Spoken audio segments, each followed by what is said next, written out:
Shelley will take them back to the children's worship.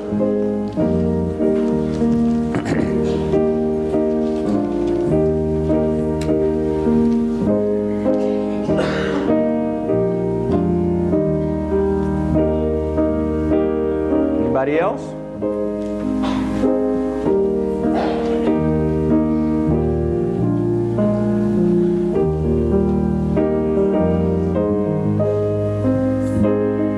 All right, y'all have fun.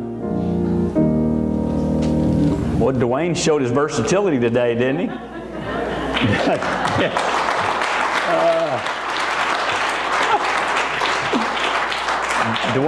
Dwayne grew up on the road. Huh? You want me to show you how? No. Oh. I got this bass. I'll get teary-eyed, but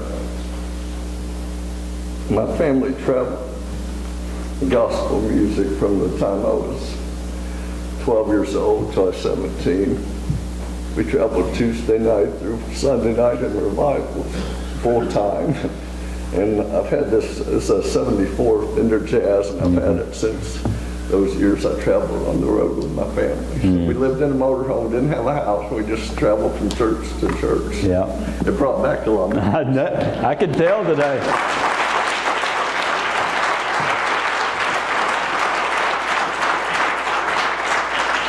That's what I was going to tell you. Dwayne grew up on the road playing Southern gospel music with his family. And so that was really special to me today to watch him. I didn't know that was the bass you had then, Dwayne, but I knew that there were memories going on.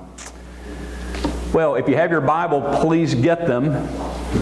And when Missy and I talked, she said, could you do something for the senior adults? And I said, sure. So what's this? This is awesome. So Terry and I have this one verse that we talk about a lot, and it was read this morning, and I don't want to give it away, but it's over in Joshua. And so I go there, and so I start chasing rabbits, and because there's this town that this went on, and so I start backtracking, chasing where this town is, and guess where I ended up? Genesis.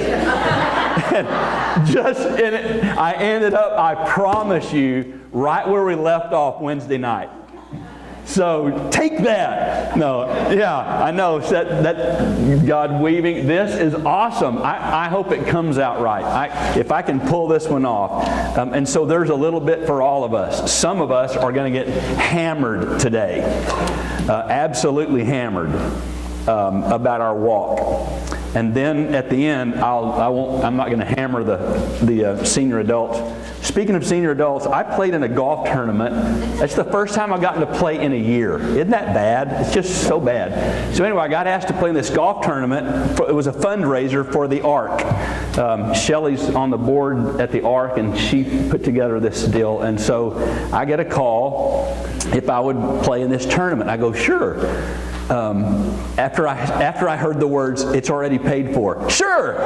Okay, so I got to clarify that. So anyway, so we get out there, and so apparently 55 constitutes senior adults. Because my three guys in my foursome, I had to hit back here, and those three guys got to ride their carts up to here and hit. And by the way, that was Rodney Scott, Alan Dixon, and Steve Williams. Yeah. So when we get to the senior adult verses, hold on, sit down. You missed it by 6 months.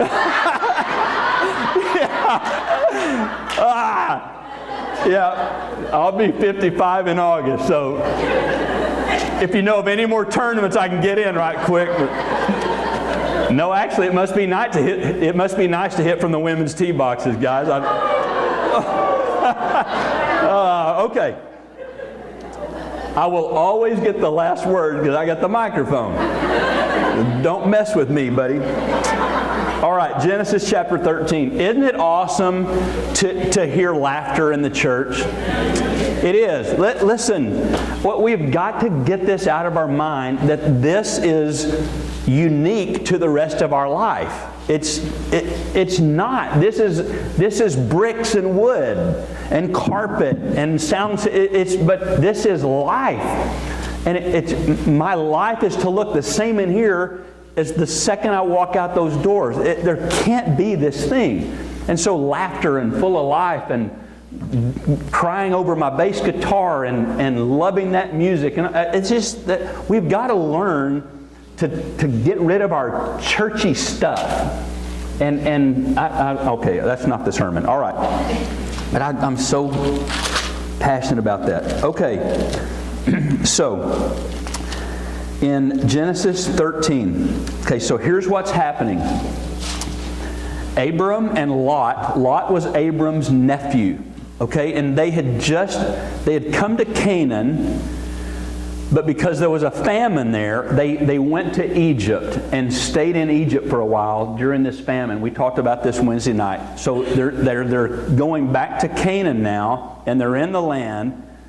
And the herds that they had, and they had become very wealthy. And so these herds that they both had, the land could not take care of both of them and all of their animals. And so Abram says, and so what happened is that their servants, the shepherds and people out, they started fighting with each other over who gets to graze where. And so Abram, in his wisdom, his old age wisdom, says, I'm teasing about that. He said, Lot, let's don't fight. Let's separate. So here's what I'm offering. You pick the land. This is just insane to me. Abram said, you pick the land that you want, and I'll take the other half. So Lot says, well, I mean, you see a lot about Lot. He chooses the the lush, and Abram gets the rest. Okay? So that's where we are in this story. Chapter 13, we're going to start at verse 14. And the Lord said to Abram, after Lot had parted, okay, Abram, lift up your eyes from where you are and look north and south, east and west. All the land that you see, I will give to you and your offspring. Let's stop right there. Okay, I got to chase a couple of rabbits here at the first to get them out of the way to get to the senior adult part.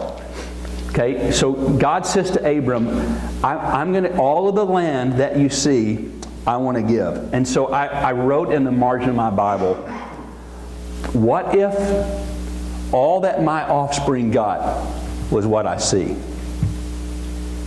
Let me say it a different way, because this is one of those. What if Annie and Abby and Brooks and Mary and Matthew and Luke, what if they could only walk in what I walk in?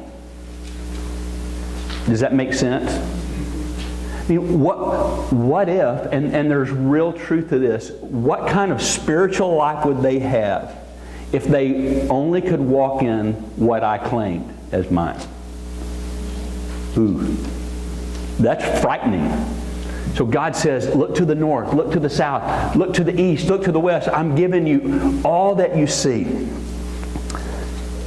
Do I have enough vision spiritually for my children to walk there? Okay, so, and I will make your offspring like the dust of the earth, so that if anyone could count the dust, then your offspring could be counted. Remember, he's in his 70s, has no children, really no prospect. And then he says, go walk through the length and the breadth of the land, for I'm giving it to you. I'm going to hear after this, you're going to go, oh, God, you are weird. But you know what? I don't mean this arrogantly. I don't. It's just, I am. Listen, when it comes to this, and you're going to hear a little bit later, if it's in here, I'm claiming it as mine. I am. Some of us read this as a historical thing. It is on one hand, but on the other, this is the story that I am in this story. You are in this story. Therefore, what's in this story belongs to me. So watch this. When God says to Abram, I want you to take off, I want you to walk the length and wherever you walk, I want to give. See, some of us haven't walked past our conversion. I mean, our little spot of land is about this big.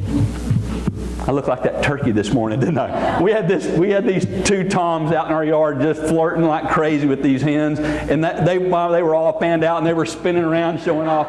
Okay. I must have watched them 45 minutes. Okay, anyway, all right. So this is the part you're going to, okay, that does show you that I'm weird. All right, but this is what I mean, okay? I'm going to get real personal, probably too personal, sharing stuff about us. But so I read this, Terry and I, we've been after this for years and years and years. Walk the length and breadth of the land I'm giving where you walk. Listen, because of part of what we do is we've been songwriters. I had my first song cut in 1980. So 30 whatever years. There were days when we would walk around Music Row. We were walking around it praying. We would walk around buildings praying. Not God, give us a hit song. That's not what I'm saying. But we go, God, I'm claiming this. You gifted me with this gift.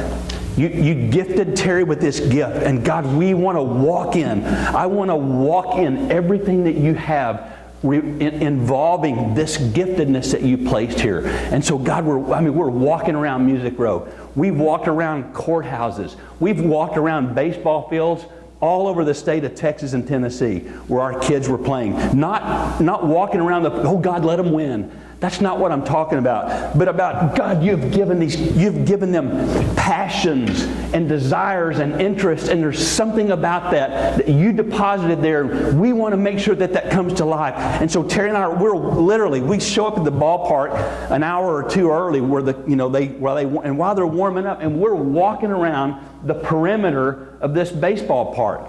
Going, God, help us to see what's in these boys. Help us to see, God, what's there that we can fan into flame and call forth in the name of Jesus. That somehow, God, that you're going to use whatever this is in them. God, help us to understand. Does that make sense? I mean, if it's in here, I'm after it. Walk the length and breadth of this land asking me for what I'm going to give you. How dare we? I'm just struggling here because I don't want you to think I'm speaking down. There's just this thing inside of me today. How dare we stay where we are and go, okay, I walked an aisle. Thank you, God, for saving me. I'm not going to hell. Hello? What? Walk somewhere. Go get something. God's got so much more than this little bitty thing. That's what we're going to see today. I better stay close to these. Y'all are going to go, whoa, all right. I'm not even at the sermon yet. Okay. So Abram starts walking with God, and he's starting to claim stuff. Now remember, this is like there's nothing there at this time of that what God promised.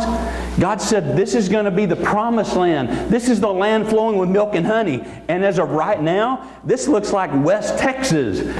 Not the one that had the fire, but out where I grew up. I grew up out I promised the nearest water to the town I grew up was 65 miles away.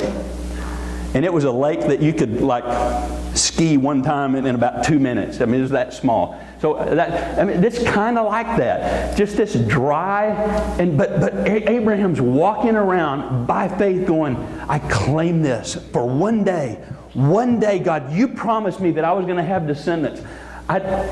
Sarah's barren, we don't have children, but God, I'm claiming this. I'm claiming this land for you because you made a promise, and he's walking in that. Okay. And then it says in verse 18, so Abram moved his tents and went to live near the great trees of Mamre at Hebron. Okay, remember that, okay? So he moved his tents and he's going to Hebron.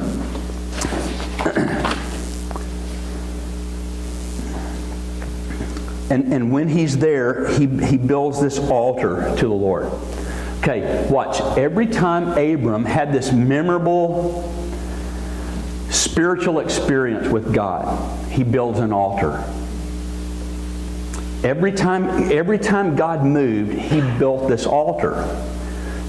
I was thinking as we were singing, Terry and I, again, I'm not trying to be overly personal here. I don't know any other way. I don't. It sounds stupid, but we have built altars, not physical altars, but sometimes we have. But we've built certain altars when God showed up. We built an altar in our marriage. We built an altar, as we were singing earlier. We were singing Because He Lives, and I was remembering back to, or I remember when that song was first introduced. And Terry was trying to, that's what I should have said earlier this morning, when she was saying, listen, some of these songs were these people's worship songs. And I remember when Because He Lives became a worship song in that generation. By the way, this is awesome. I don't ever tell anybody this. Not real long after that, I've gotten to write a couple of times with Bill Gaither. And that was a neat thing for me. But anyway, but we built this altar in our worship life.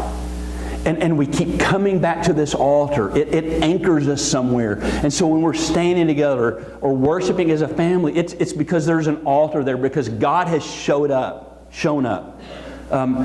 Okay, so anyway, all right, so he builds this altar. Okay, now go to chapter 23, verse 2. Some of you are going, okay, we're finally getting somewhere. No, this is a special day. Wow, we're already on 23? No.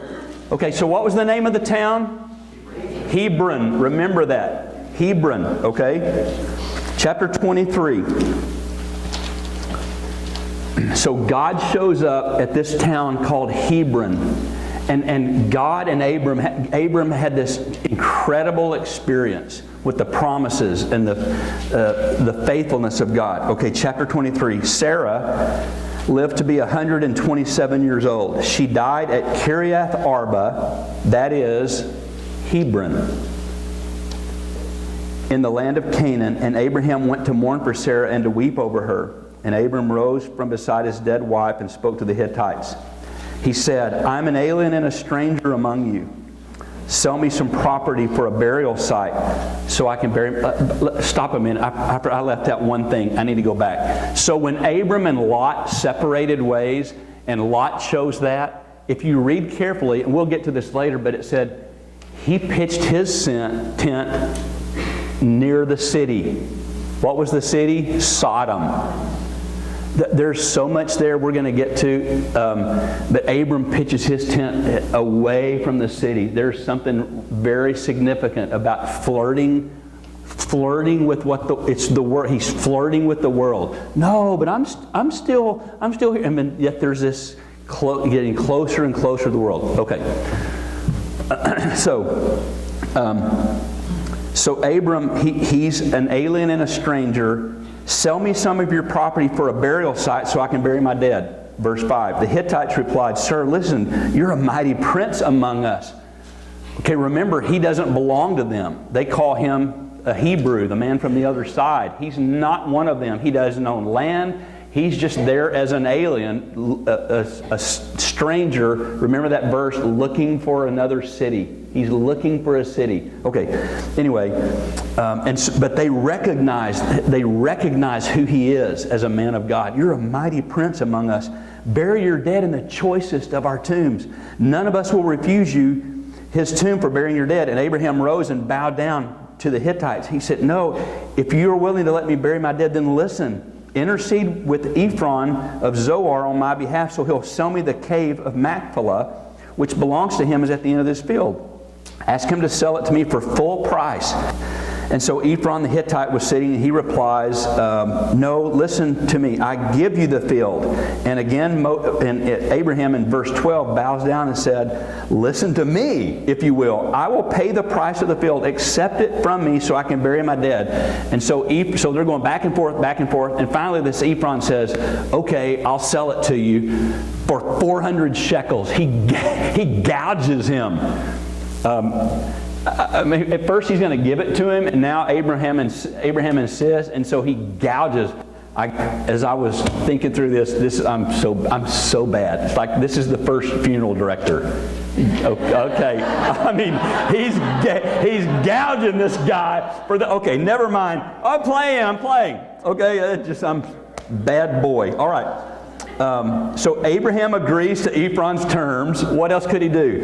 And he weighed out for him the price he had named in the hearing of the Hittites, 400 shekels of silver according to the weight. So Ephron's field in Machpelah near Mamre, which is where? In Hebron. So here's the very same place where God showed up way back there when he's walking the length and breadth of the land, and he builds this altar, and God shows up. It's the very same place his wife dies and she's buried. Just jot these down. Genesis 25:9. Abraham is buried at Hebron, at the same place. Genesis 35:27 through 29. Their son Isaac. Remember Isaac, the one that Abraham laid on the altar? He dies. Guess where? Well, guess where he's buried? Hebron. Listen, it's there. I don't understand all this. I told Terry yesterday, I said, I'm having the hardest time, and probably because I shouldn't preach on it, it's probably just for me. But it's like there are places that where God just continues to show up. Like there's this lake house that belongs to friends of ours. It's like we just sometimes just like feel this drawing, and when we go, it's like God just shows up. There's just something. That sounds so silly. I know I haven't processed all that, but there are just places where God wants to meet you. Anyway, okay. In Genesis chapter 50. Genesis 35, yeah, I told you that one. Isaac's buried there. And in Genesis chapter 50, Jacob is buried there.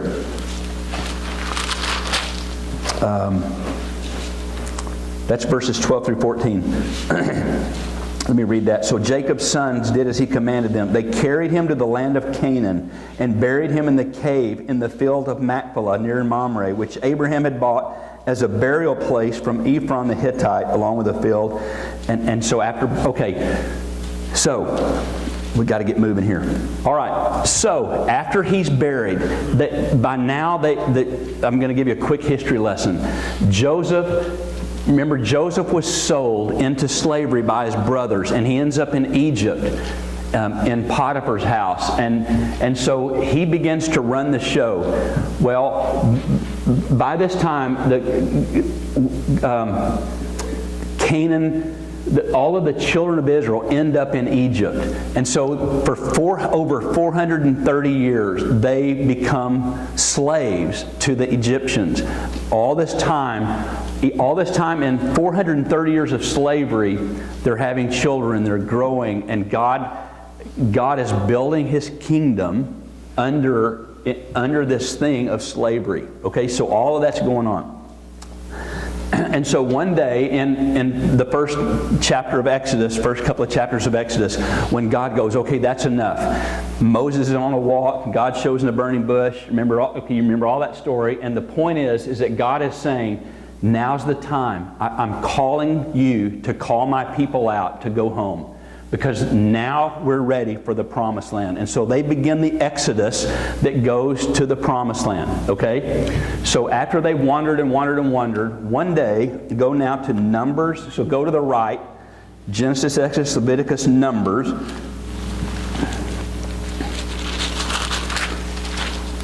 Okay, remember, this is between 400 and 500 years later, okay? Watch this. Watch this. Watch what happens right here.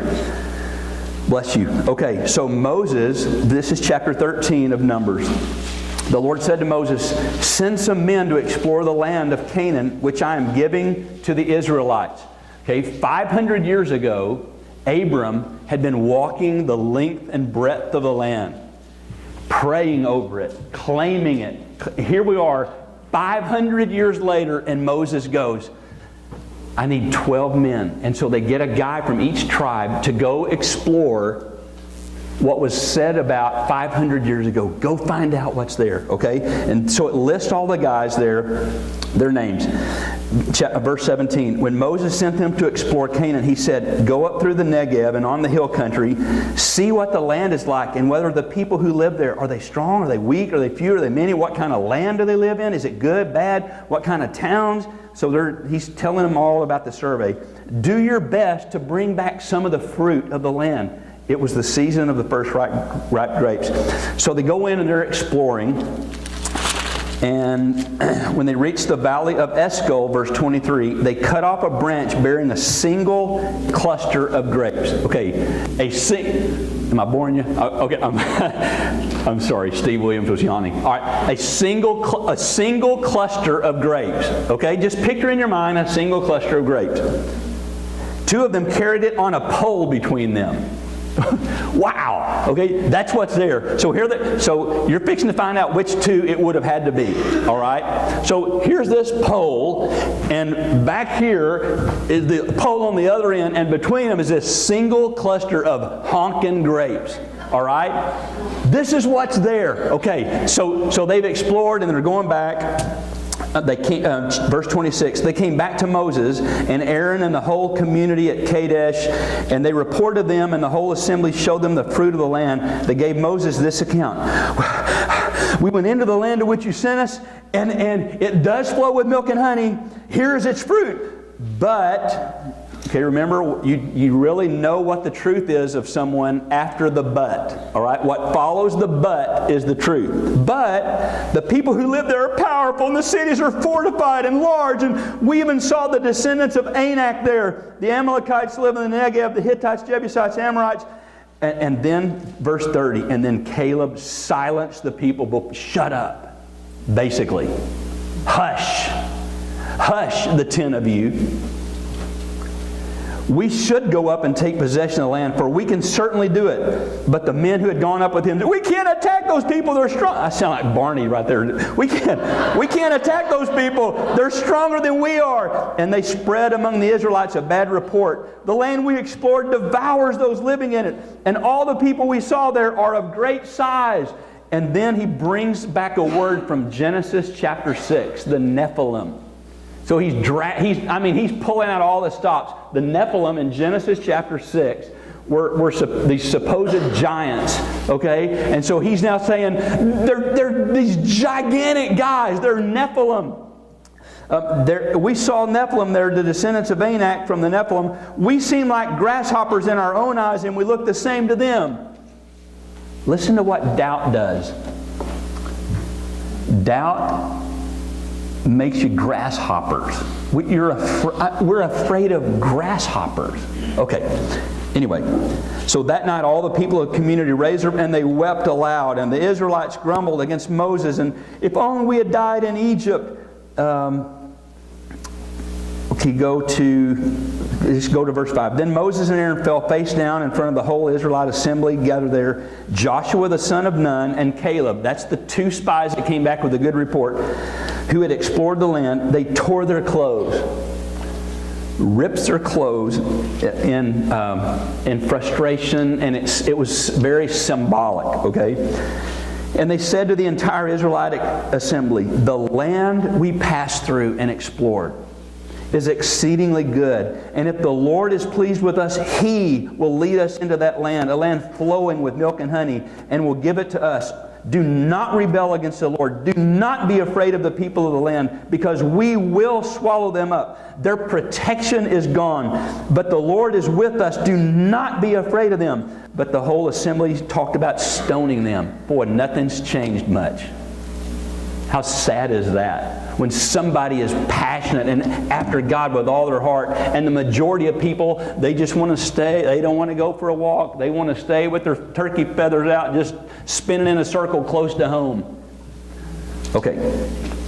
Anyway, so Moses cries to the Lord, and go to verse 20.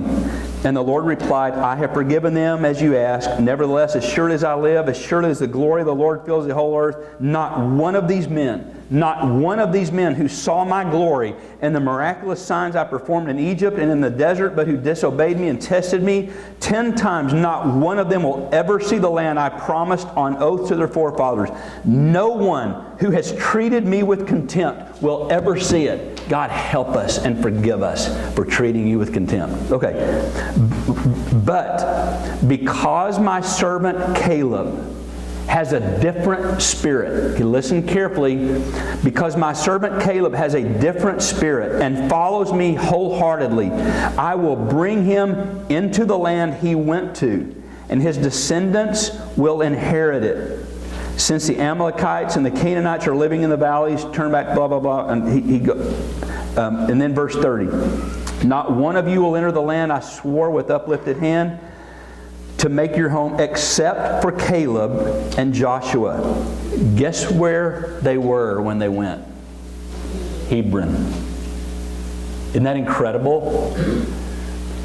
500 years later, there's still something about this altar where God had done something. And it's like, God is omnipresent, and I was trying to say omniscient and omnipresent at the same time. God is omnipresent. God is everywhere at once. I get that. But there are places and times when you call on Him, and when you build an altar and you ask for Him and you expect Him, that even though He's everywhere at once, He comes. And that's what we've been praying diligently here at this church, this body. Oh God, I know You're everywhere at once, but we build this altar, this sacrifice of obedience to You. God, we want to be Your people. Would You come? And we got to keep praying that this would be a place, this would be a Hebron where God would just keep coming to because He's welcomed and expected and asked for and loved and worshiped and adored. That's why we do what we do. Because I got to tell you, I don't want to go to church where God doesn't go. I don't.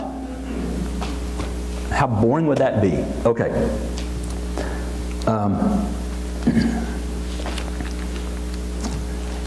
Where was I?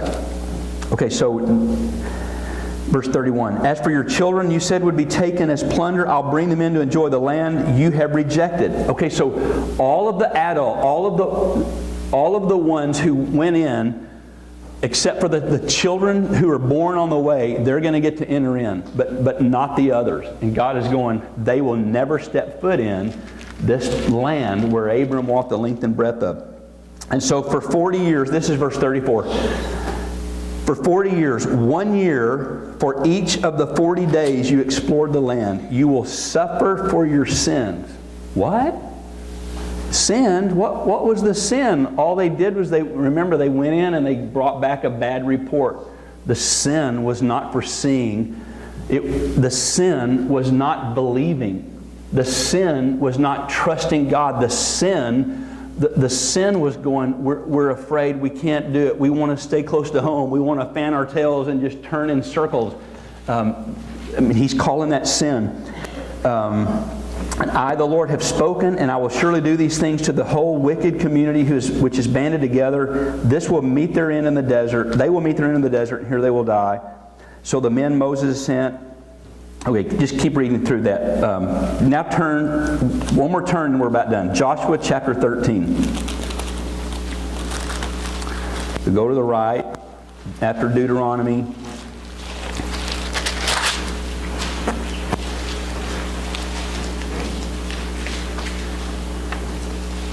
Okay, 40 years have gone by now, all right?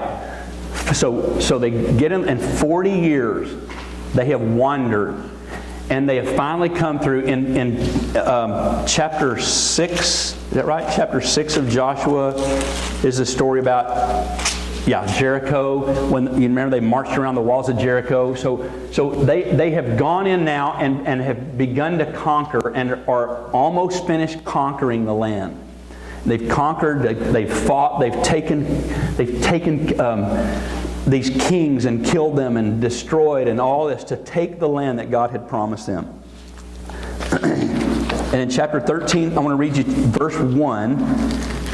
And then chapter 18, verse 3. And I want to connect these two dots here.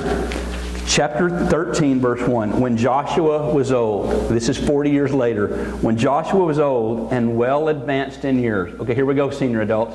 I'm playing. When Joshua was old and well advanced in years, the Lord said to him, "You are very old." No, you are very old, and there are still very large areas of land to be taken over. You're old, but there's still stuff left to do. Chapter 18, verse 3.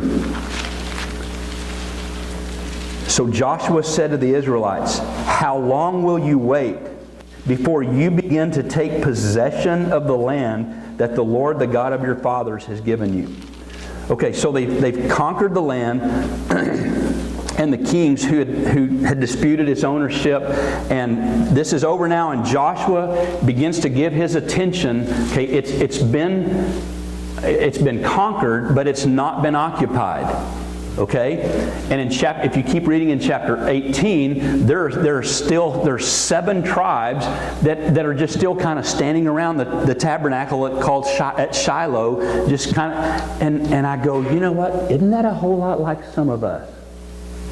Where we conquer the land, but we don't inhabit. We accept Jesus as our Savior and deal with our guilt, and we deal with our eternal thing, and then we just stop, and we're just content to stay at the tabernacle at Shiloh. Oh, I'm good. And God's going, I have so much for you to possess. Conquering is not the deal. It's part of the deal, but it's not the deal. See, it's one thing to fight a battle and run out the opposing forces, but it's another thing to settle into the land and cultivate what's there and build peaceful cities and develop the resources. And so for this, there's a considerable period of time here after Canaan had been conquered. There's this considerable period of time where they haven't possessed it yet. That's applicable to us too.